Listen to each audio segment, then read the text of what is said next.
wenye akili ni watu wanne.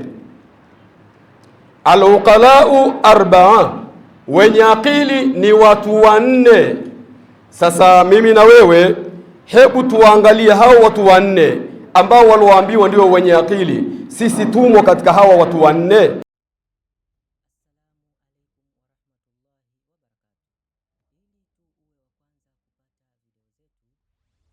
Mwenyezi Mungu Subhanahu wa Ta'ala ametuambia fanyeni haraka kuuendea msamaha wa Mwenyezi Mungu, lakini pia kuipata pepo ama kuitafuta pepo ya Allah Subhanahu wa Ta'ala, pepo ambayo upana wake ni baina ya mbingu na ardhi. Lakini hiyo pepo uiddat lilmuttaqin, imeandaliwa specially kwa wale ambao wanaomcha Mwenyezi Mungu Subhanahu wa Ta'ala. Kwa hiyo kuhusiana katika takwa ni jambo ambalo la muhimu na la msingi, kwa sababu ndio jambo ambalo ama takwa ndio kitu ambacho kitakachotupelekea sisi tupate certificate ya kuingia katika pepo ya Mwenyezi Mungu Subhanahu wa Ta'ala. Hata katika Ramadhani Mwenyezi Mungu alipotuambia kutiba alaikumus siyamu kama kutiba alal ladhina min qablikum la'allakum tattaqun, somo inatupeleka ili tufikie ucha Mungu. Ucha Mungu katika Ali Imran ndio unatuelekeza kwamba haingii mtu peponi ila yule ambaye ni mcha Mungu, alomcha Mwenyezi Mungu Subhanahu wa Ta'ala, ndio atakayeingia katika pepo ya Mwenyezi Mungu Subhanahu wa Ta'ala. Sasa sisi mara kwa mara tunahusiana kumcha Mwenyezi Mungu Subhanahu wa Ta'ala, kwa sababu takwa ndio itakayotufanya sisi tuipate pepo ya Mwenyezi Mungu Subhanahu wa Ta'ala. Tumetanguliza kusoma aya za mwanzoni zilizopo katika Surat Furqan. Mwishoni kule Mwenyezi Mungu Subhanahu wa Ta'ala anasema wa ibadur rahman alladhina yamshuna ala al-ardhi hauna. Mwenyezi Mungu anatuelezea waja anaowapenda Mwenyezi Mungu Subhanahu wa Ta'ala. Wa ibadur rahman, waja ambao wanaopendwa na Mwenyezi Mungu Subhanahu wa Ta'ala katika waja wake. Alladhina yamshuna ala al-ardhi hauna, ni wale ambao wanaotembea katika mgongo wa ardhi wakiwa wanyenyekevu, hawajigambi, hawatakabari katika mgongo wa ardhi. Hawa ni katika waja anaowapenda Mwenyezi Mungu Subhanahu wa Ta'ala. Lakini waja hawa wa idha khatabahumul jahiluna qalu salama, wanapokutana na wale masafihi, wale wajinga, wakao wanahutubu kwa hutuba ambayo sio nzuri, wao hupita katika mapito yaliyokuwa mazuri. Wa idha marru bil lagwi, katika sehemu nyingine Mwenyezi Mungu anasema wa idha marru bil lagwi marru kirama. Wa idha khatabahumul jahiluna qalu salama, wakihutubiwa vibaya na wajinga, qalu salama, wao wanasema ama wanasema maneno ya amani, ama wanapita mapito yaliyokuwa na salama, yaliyokuwa na amani. Kwa sababu wakijibizana na wao kama wanavyotaka, basi wao wataingia wote katika nini? Katika makosa, wataingia wote katika matatizo. Sasa waja anaowapenda Mwenyezi Mungu Subhanahu wa Ta'ala ni hawa. Kwanza, yamshuna ala al-ardhi hauna, akitembea mtu juu ya mgongo wa ardhi anatembea kwa unyenyekevu. Hawezi akatembea kwa unyenyekevu ila yule ambaye aliyokaa akafikiria, akaona hii ardhi imetandikwa. Je, imetandikwa ardhi hii mimi nijigambe katika mgongo wa ardhi? Imetandikwa ardhi hii mimi nifanye kibri juu ya mgongo wa ardhi? Imetandikwa ardhi hii ili nifanye ninachoamua kukifanya mimi, hata kama kipo nje na misingi ya Mwenyezi Mungu? Akifikiria haya, yamshuna ala al-ardhi hauna, anatembea juu ya mgongo wa ardhi akiwa na unyenyekevu. Anajua ipo siku, muda wowote na wakati wowote, ardhi hii nikifanya kibri juu ya mgongo wake, hii ardhi ndio itakayokuja kunibana mimi. Hawezi akajigamba katika mgongo wa ardhi, hawezi akafanya kibri katika mgongo wa ardhi, hawezi akajiongoa katika mgongo wa ardhi, kwa sababu anafahamu hii ardhi imetandikwa ili amnyenyekee Mwenyezi Mungu Subhanahu wa Ta'ala. Walladhina yabituna lirabbihim sujada wa qiyama, na wale ambao wanaokesha kwa ajili ya Mola wao Subhanahu wa Ta'ala, sujada wa qiyama, wanakesha wakiwa katika visimamo, wanakesha wakiwa katika sijida. Haya yote yabtaghuna fadlan min Allahi wa ridwana, wanazitafuta fadhila za Allah subhanahu wa ta'ala pamoja na kuzitafuta radhi za Mwenyezi Mungu subhanahu wa ta'ala. Hawa ndio waja wa Mwenyezi Mungu subhanahu wa ta'ala anaowapenda. Lakini Mwenyezi Mungu subhanahu wa ta'ala akaja akatutahadharisha na dunia ama uhai wa dunia, akasema wamal hayatu dunya illa mataul ghurur, haukuwa huu uhai wa dunia isipokuwa ni starehe za udanganyifu tu. Uhai huu tuliokuwa nao wa dunia ni starehe fupi, lakini ni starehe zimejaa udanganyifu mkubwa. Kuna msemo unasema ama kumesemwa, al-uqalau arba, wenye akili ni watu wanne. Al-uqalau arba, wenye akili ni watu wanne. Sasa mimi na wewe, hebu tuangalie hao watu wanne ambao walioambiwa ndio wenye akili. Sisi tumo katika hawa watu wanne? Kama hatumo, tufanyaje ili tuwemo katika kundi la hawa watu wanne? Mtu wa kwanza kabisa katika hao wenye akili wanne, man taraka dunia kabla an tatruka, ni yule mwenye kuiacha dunia kabla dunia yenyewe haijamuacha. Mwenye akili wa kwanza, man taraka dunia kabla an tatrukahu, ni yule mwenye kuiacha dunia kabla dunia yenyewe haijamuacha. Wewe unatakiwa uiache dunia, na tumwengo sisi, dunia imeumbwa ili itutumikie sisi, sio sisi tuitumikie dunia. Dunia itutafute sisi, sio sisi tuitafute dunia. Man taraka dunia kabla an tatruka, mwenye kuiacha dunia kabla haijamuacha hiyo dunia. Sisi bahati mbaya tunaikimbilia dunia, lakini hiyo dunia hiyo ipo siku itakuja kutuacha njia panda. Ndo akatwambia Mwenyezi Mungu, wamal hayatu dunya illa mataul ghurur, haukuwa huu uhai wa dunia isipokuwa ni starehe za udanganyifu tu, ni starehe chache. Ndo yule bwana aliimba akasema, da'i dunya litanjua min fatanha wa ghadha tarfa ya maghruru anha fa innal mustafa alhadi la anha wa dunyaka allati gharratka minha zakharifuha taswiru ila njidhadi. Huyu ametoa nasaha kwa shairi, kwa nyimbo, kwa kutumia nyimbo. Anasema da'i dunia litanjua min fatanha, iache dunia ili unufaike, ili uokoke na fitina za hiyo dunia. Man taraka dunia kabla an tatrukahu, mwenye kuiacha dunia kabla dunia yenyewe haijamuacha. Mwenye akili wa kwanza tunamzungumzia. Akaendelea kusema huyu bwana, waghadhu tarfa ya maghruru anha, na ifumbie macho hiyo dunia, ewe uliodanganyikiwa na hiyo dunia. Baadhi yetu sisi tumedanganyikiwa na hii dunia, tumedanganywa moja kwa moja na hii dunia. Mtu akiamka salama, akiamka mzima, anasahau nini sababu ya yeye kuamshwa mzima na Mwenyezi Mungu Subhanahu wa Ta'ala. Hana habari na lile lengo la kuamshwa salama, na amesahau kabisa kama usiku Mwenyezi Mungu aliichukua roho yake, halafu kubaila alfajiri, muda mfupi kabla ya alfajiri, Mwenyezi Mungu akasema nimrejeshe roho yake. Inawezekana huyu siku zote hajanikumbuka, leo inawezekana akanikumbuka. Pengine wengi tunaamshwa na ile adhana ya kwanza, saa 10 adhana ya kwanza, mtu anakurupuka, kumekucha sasa hivi. Lakini maskini ya Mungu hata kukaa kutafakari hii adhana hii, haya maneno ya Mwenyezi Mungu haya yamenambia hayya ala salah, hayya ala falah, hana mazingatio kabisa. Yeye kwa sababu anaikimbilia dunia, anaondoka, anafungasha mizigo yake, anaenda kuikimbiza dunia, kuitafuta dunia. Usitafute dunia, subiri dunia ikutafuta wewe mwenyewe. Angalia wale ambao ni mazahid, walioipa dunia mgongo. Angalia dunia inavyowasaka hao mabwana kwa udi na uvumba. Yaani mtu akikaa tu kwa sababu tayari ameipa nyongo dunia, kuna vitu vinamjia tu yeye mwenyewe, hajataraji. Kwa sababu gani?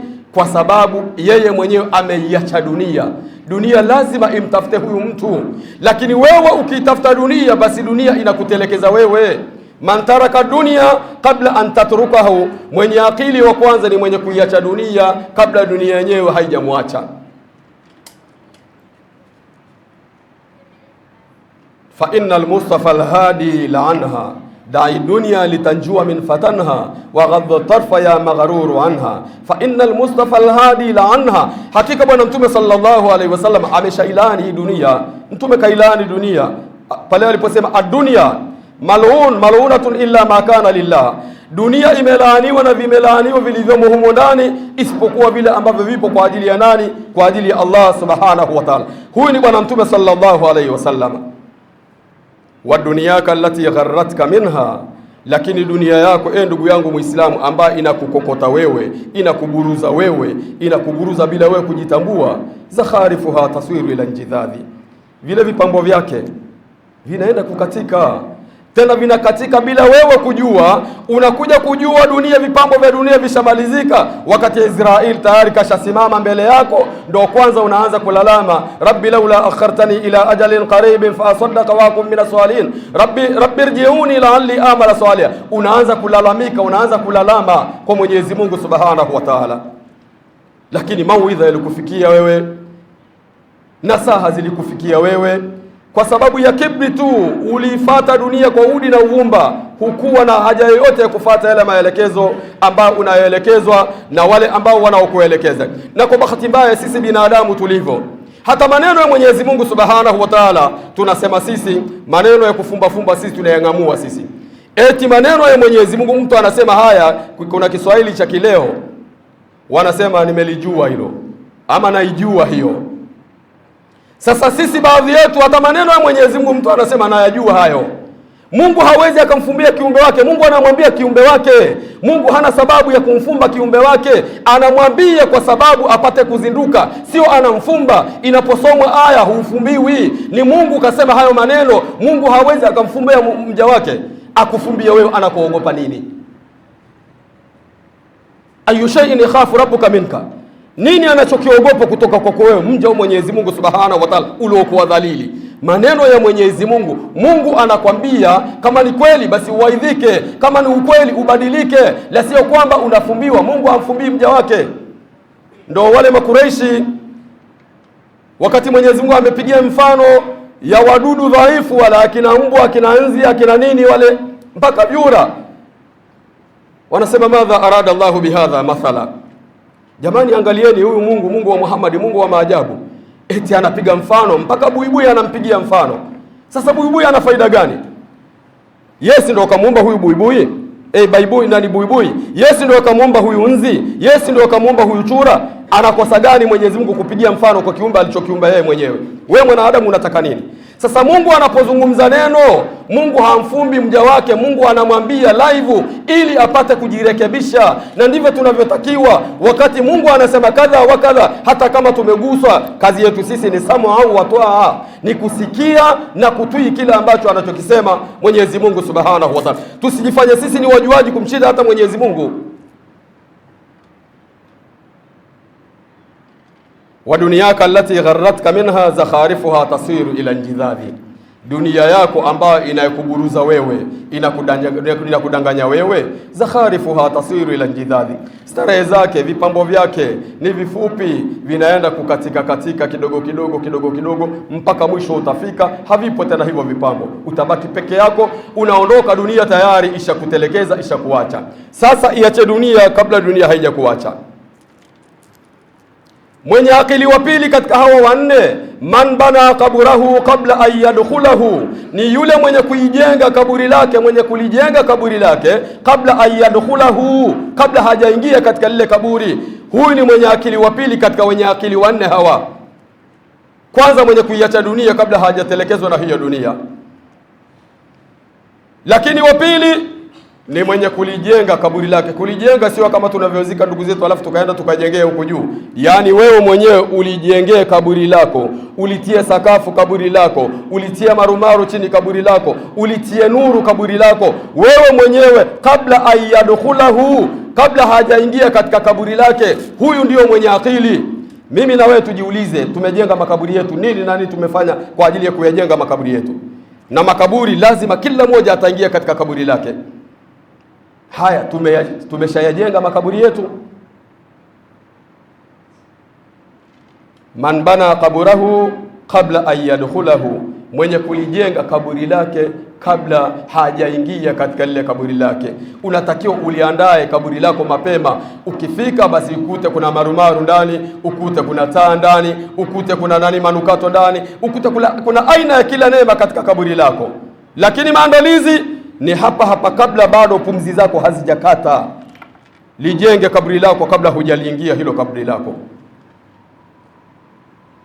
Mtu wa tatu, waman ardha khaliqahu qabla an yalqa, ni yule mwenye kumridhisha Mola wake kabla hajakutana na Mola wake. Mtu wa tatu katika wenye akili wanne, man ardha khaliqaha, ni mwenye kumridhisha muumba wake. Man khalaqana, nani alotuumba sisi?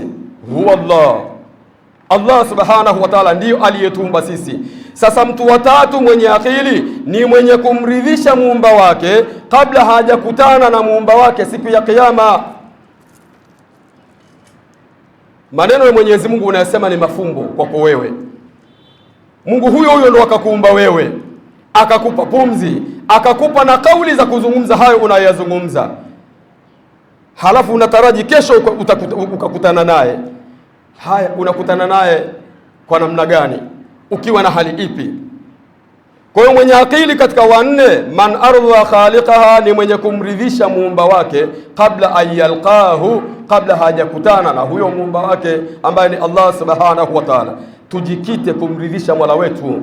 Kaa chini, jiulize, unachokifanya ni kweli unamridhisha Mola wako ama unamkasirisha Mola wako? Kama unamridhisha, sema alhamdulillah. Kama unajua kabisa unamkasirisha Mola wako kwa hicho unachokifanya,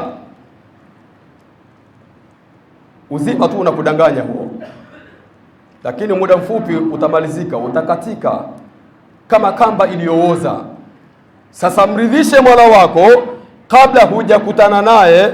Lengo siku utakapokutana na Mola wako subhanahu wa ta'ala, umwambia ya Rabbi, sijafanya mengi, lakini wallahi faaltu kadha wa kadha wa kadha, nimefanya hili na hili na hili na hili, na haya yote niliambiwa. Man ardha khaliqaha qabla an yalqahu, niliambiwa kule duniani mwenye akili ni yule mwenye kukuridhisha wewe kabla sijakutana na wewe. Tayari nilifanya hili ili kukuridhisha wewe, kwa kutaraji leo hii nitakutana na wewe. Kwa hiyo leo nimekutana na wewe, ndio maana nikafanya yale ambayo ya kukuridhisha wewe. Utasalimika mbele yako wewe na Mola wako subhanahu wa ta'ala.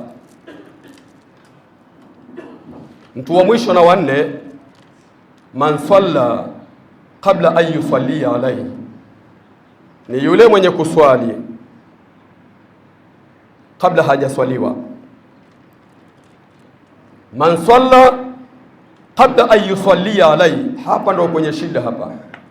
Ni yule mwenye kuswali kabla hajaswaliwa, kwa maana anaswali akiwa hai kabla hajaswaliwa na watu, swala ambayo la rukuu laha wala sujuda, swala ambayo haina rukuu wala haina sijda, swala ya maajabu.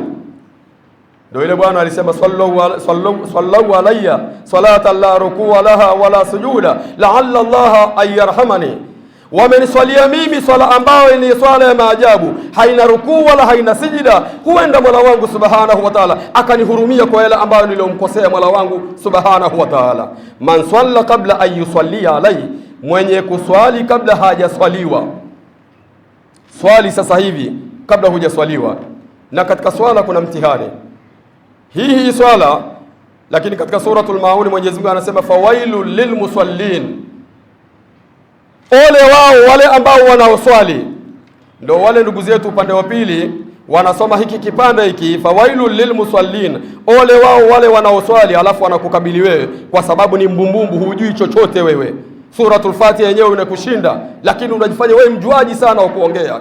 Sasa ukibanwa, unaona kitabu chako cha Qur'ani, unaiamini Qur'ani? Ndio naiamini. Hebu soma hii aya hii. Huwezi?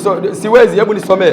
Mungu anasema fawailul lilmusallin, ole wao wale wenye kuswali.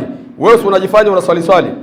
Sasa unamfuata Mungu wako wakati Mungu katahadharisha wale ambao wanaoswali watapata matatizo. Lakini ile aya haijaishia pale, akawafafanua ole wao wanaoswali akina nani? Alladhina hum an salatihim sahun, wale ambao kutokana na swala zao wanazidharau. Kuna mtu anaswali akijihisi tu mwili unawasha, sasa hivi ngoja nikaswali. Kuna mtu anaswali, kuna tukio maalum linafanyika katika kila wiki, ndo anaenda kuswali. Kuna mtu anaswali ili jirani yangu aniona mimi naswali. Kuna mtu anaswali, kuna matukio fulani, ndo anakuja kuswali. Hawa wote wanaingia fawailul lilmusallin alladhina hum an salatihim sahun. Haiwezekani wewe uswali kwa sababu ya tukio. Leo jamani, kuna mgao ambao unapitika, kwa hiyo mnatakiwa mje mswali. Mtu ndo anaenda kuswali. Anaenda kuswali kwa sababu gani? Anaenda kuswali kwa sababu kuna mgao unapitishwa katika siku hiyo. Swala zingine hana habari nazo. Sasa hawa ni jamaa zetu, ni marafiki zetu, ni masuhuba wetu wa karibu kabisa. Je, tunawalinganiaje hawa? Tunakaa nao tukawalingania? Bwana, swala zingine hatukuoni wewe, mbona tunakuona kama unabagua baadhi ya swala? Sisi tunamwamini Mwenyezi Mungu na Mtume sallallahu alaihi wasallama. Hata yule msafiri alosafiri siti moja katika basi, Mtume anasema atakuja kuulizwa na Mwenyezi Mungu subhanahu wa ta'ala, usuhuba wako na huyo jirani yako katika siti, mnatoka hapa mnaenda Dodoma, ulimlingania nini kwa ajili ya Mwenyezi Mungu subhanahu wa ta'ala? Sisi tunapendana tu hivi, lakini hatuswali. Mbona hatujakaa? Bwana, wewe ni rafiki yetu, tuko pamoja, tuko katika kikosi kimoja, tupo katika grupu moja, mbona huswali swala zako za kudandia dania? Una shida gani wewe? Halafu wewe ni mwanamme. Mwanamme hana dharura, afadhali mwanamke. Mwanamke kuna muda anaambiwa huyu marufuku kuswali. Wewe mwanamme duma zima, una shida gani wewe? Hata kama unasali sulbauli, kuna taratibu zake za kuswali. Mwenye kutokwa na haja ndogo mara kwa mara, kuna taratibu zake, kuna kanuni zake, lakini hajaambiwa aache kuswali. Hakuna ati mimi nguo zangu bwana chafu. Mungu hajakwambia usiswali kwa sababu nguo zako chafu. Sasa hatuswali, halafu tunatazamana tu, tuko wote kwa pamoja. Nini? Tunaogopa tukimwambia pengine huyu ndio yuko kwetu, yuko katika maslahi yetu. Tukimwambia inawezekana yale maslahi yatakatika. Hakuna mwenye kukata maslahi zaidi ya Allah subhanahu wa ta'ala. Huwa Razzaq, Mwenyezi Mungu yeye peke yake ndio mwenye kuruzuku. Sasa kama unalijua hili, siku ya kiyama utakuja kuulizwa. Sasa alikuwa jamaa yako huyu wewe, mbona vipindi vya swala vilikuwa vinampita, halafu hujamuuliza, hujamnasihi, bwana tuswali bwana, kama tunaitaka siratu mustaqim basi swali bwana. Na awalu ma yuhasabu yauma alqiyama, Mtume anatuambia jambo la kwanza, amali ya kwanza kuhesabiwa siku ya kiyama, as-sala, ni swala. Mtume mpaka anakata kauli, anaondoka katika uhai, anasema as-sala, as-sala, as-sala, anahimiza swala, swala, swala. Unashirikiana katika mambo mengine, tena mengine ya madhara kabisa, lakini lile la muhimu la kumshawishi mwenzako, bwana swali kwanza, halafu ndo tushirikiane katika haya mengine, huna habari nayo. Halafu unataraji msamaha kwa Mwenyezi Mungu subhanahu wa ta'ala, unataraji kusimama mbele ya Mwenyezi Mungu subhanahu wa ta'ala. Man swalla qabla an yusalli alayhi, mwenye kuswali kabla hajaswaliwa, akiwa hana ujanja, hana hila zozote, hana nguvu zozote, hata nzi katua katika kiwiliwili chake, wakati huo yeye alikuwa ni mzuri wa kuongea, alikuwa ni fasaha wa kuongea, alikuwa ni mwenye nguvu, alikuwa ni mtu mwenye mabavu, alikuwa ana kibri, lakini mdudu dhaifu, mchafu, nzi anatua katika kiwiliwili chake, hana nafasi, hana ujanja, hana uwezo wa kumbetua yule nzi atoke katika kiwiliwili chake. Alafu unatembea katika mgongo wa ardhi, ana mimi bwana, mimi utakufa. Umimi ni kauli ya shaitani. Shaitani ndo alisema ana, na Mtume alikuja akatwambia ana munkar. Ile mimi ni chukizo. Ndio tunaelekezwa, hata umefika katika nyumba ya mtu unabisha hodi, anakuuliza man anta, sema ni mimi fulani, sio mimi, hata kama ni maarufu. Jitaje wewe ni nani, usimtie wasiwasi. Jibril katika Isra wal Miraji, mbinguni kule, kila anapofika katika mbingu akibisha hodi, anaulizwa man huwa au man fil babi, nani yupo mlangoni? Qala Jibril, anasema ni mimi Jibril. Lakini Jibril ni maarufu, ile sauti yake ni maarufu katika viumbe wa mbinguni. Lakini kwa nini ajitaje? Kwa sababu ndio maelekezo. Sasa ukidumu na ana mimi bwana, mimi ndio mimi, huo umimi ipo siku utamalizika. Kwa hiyo ndugu zangu Waislamu, hebu tuondoke na haya mambo manne. Al-uqalau arba'a, wenye akili ni wanne. Man taraka dunia kabla an tatrukahu, mwenye kuiacha dunia kabla hajaachwa na dunia. Wa man bana qabrahu kabla ayadkhulahu, mwenye kulijenga kaburi lake mwenyewe kabla hajaingia katika kaburi. Wa man arda khaliqahu kabla ayalqa, na mwenye kumridhisha Mola wake kabla hajakutana na Mola wake subhanahu wa ta'ala. Wa man salla kabla ayusalli alai, na mwenye kuswali kabla hajaswaliwa. Tumesema katika swala hapa ndio kwenye mtihani.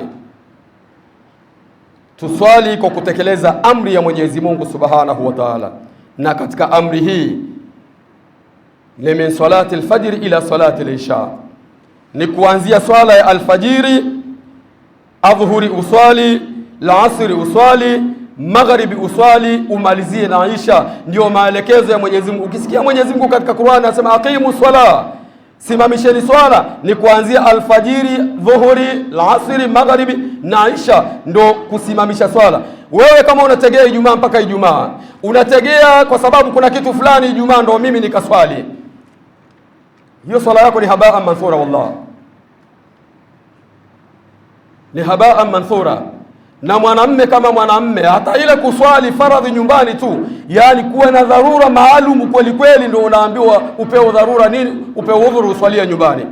Mtume alifikia akasema hakuna swala ya mwanamme illa fil masjidi, la salata ar-rajul illa fil masjidi, hana swala mwanamme isipokuwa swala mpaka awepo wapi?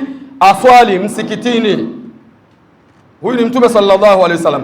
Haya yote ni kuonyesha ama kusisitiza ule umuhimu wa swala ya jamaa. Swala ya jamaa ina umuhimu sana. Ndio Mtume alisema swala ya jamaa inazidi swala ya mtu mmoja kwa daraja 27 daraja 27. Ukiswali peke yako unapata daraja moja, mkiswali jamaa unapata daraja 27.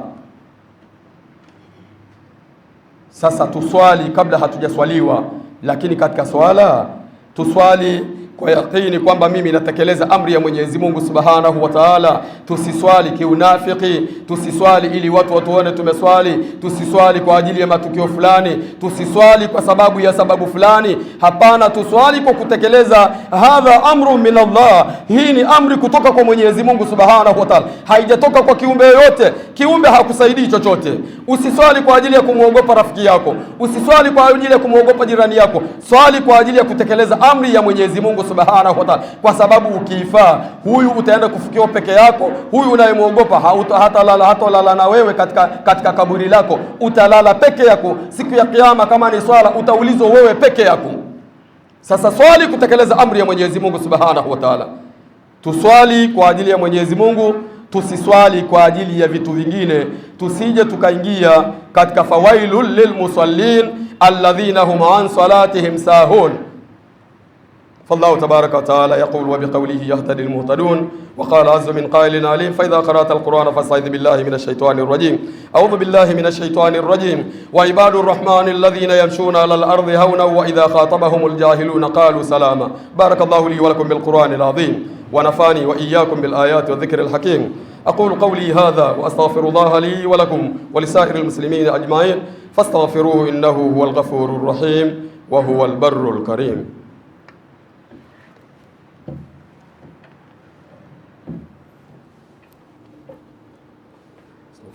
الحمد لله حمدا كثيرا كما أمر، وأشهد أن لا إله إلا الله وحده لا شريك له إرغاما لمن جهد به وكفر، وأشهد أن سيدنا محمدا عبده ورسوله سيد الخلائق والبشر.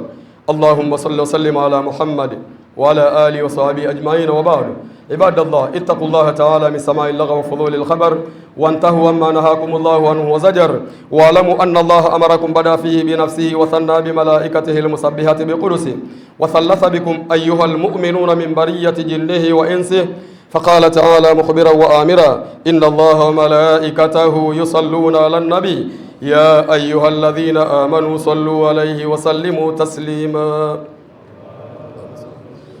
اللهم صل وسلم على محمد وعلى آل محمد كما صليت على إبراهيم وعلى آل إبراهيم، وبارك على محمد وعلى آل محمد كما باركت على إبراهيم وعلى آل إبراهيم في العالمين إنك حميد مجيد.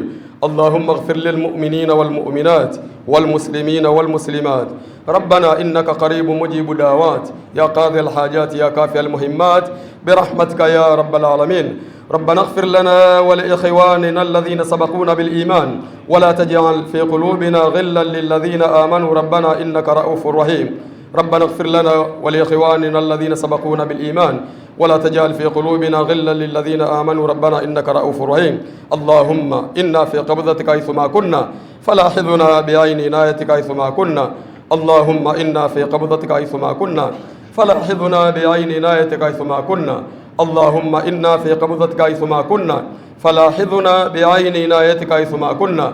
يا أول الأولين ويا آخر الآخرين ويا ذا القوة المتين ويا راحم المساكين ويا أرحم الراحمين، يا أرحم الراحمين، يا أرحم الراحمين، يا أرحم الراحمين. فرج على المسلمين، واعف عنا واغفر لنا وارحمنا، أنت مولانا فانصرنا على القوم الكافرين. يا ربنا انصرنا على القوم المنافقين، يا ربنا انصرنا على القوم الظالمين، يا ربنا انصرنا على القوم الحاسدين، يا ربنا انصرنا على القوم الفاسقين، برحمتك يا عزيز يا غفار، والحمد لله رب العالمين. عباد الله، إن الله يأمر بالعدل والإحسان وإيتاء ذي القربى وينهى عن الفحشاء والمنكر والبغي يعظكم لعلكم تذكرون.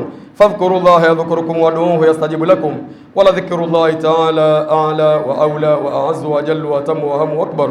وأقيموا الصلاة.